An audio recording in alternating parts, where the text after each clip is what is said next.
நினைத்து சிந்திக்க. ஒரு நாட்டில் ஒரு இளவரசன் இருந்தான். அவன் சிறந்த போர் வீரன்.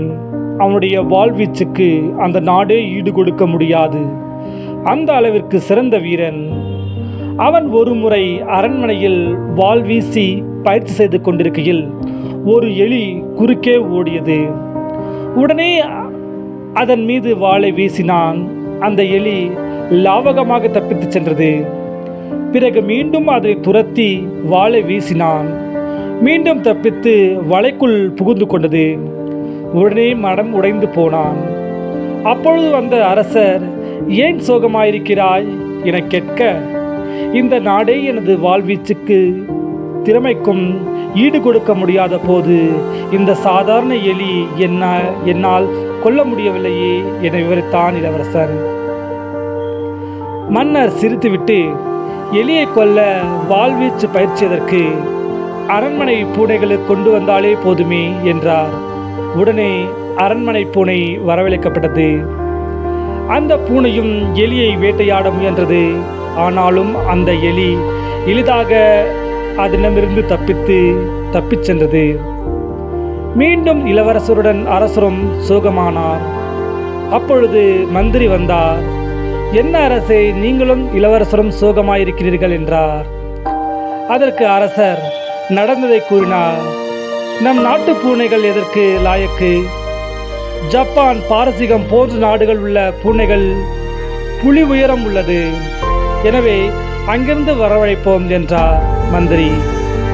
அதேபோல் அந்நாடுகளிலிருந்து பூனைகள் வரவழைக்கப்பட்டன.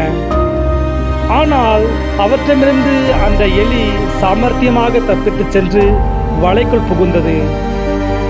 எலிக்கு இவ்வளவு திறமையா என அனைவரும் வியந்து கொண்டிருக்கையில் அங்கே இருந்த அரண்மனை காவலன், இளவரசே, இந்த எலிக்கு போய் ஜப்பான், பாரசீகம் பூனையெல்லாம் எதற்கு?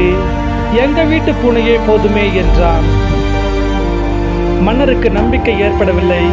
என்ன, அரண்மனையில் வளர்ந்து வரும் பூனையால் முடியாதது சாதாரண பூனையால் முடியுமா என்றார்.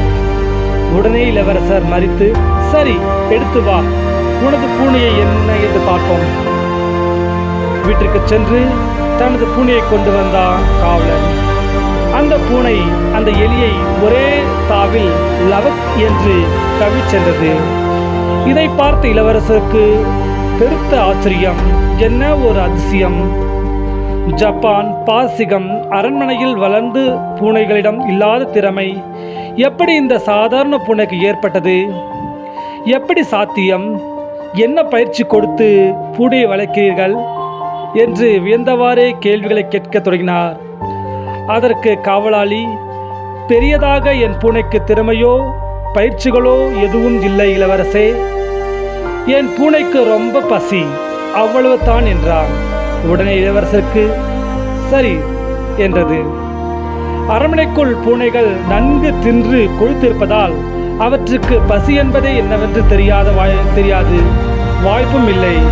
எனவே அவற்றால் எலி எப்படி பிடிக்க முடியும்? ஆகவே எந்த ஒரு வேலையும் வெற்றிகரமாக செய்து முடிக்க வேண்டுமென்றால் முதலில் அதனை பற்றிய பசி அல்லது தேவை இருக்க வேண்டும். அப்பொழுதுதான் அந்த காரியத்தை கச்சிதமாக செய்து முடிக்க முடியும். அனைவருக்கும் வணக்கம்.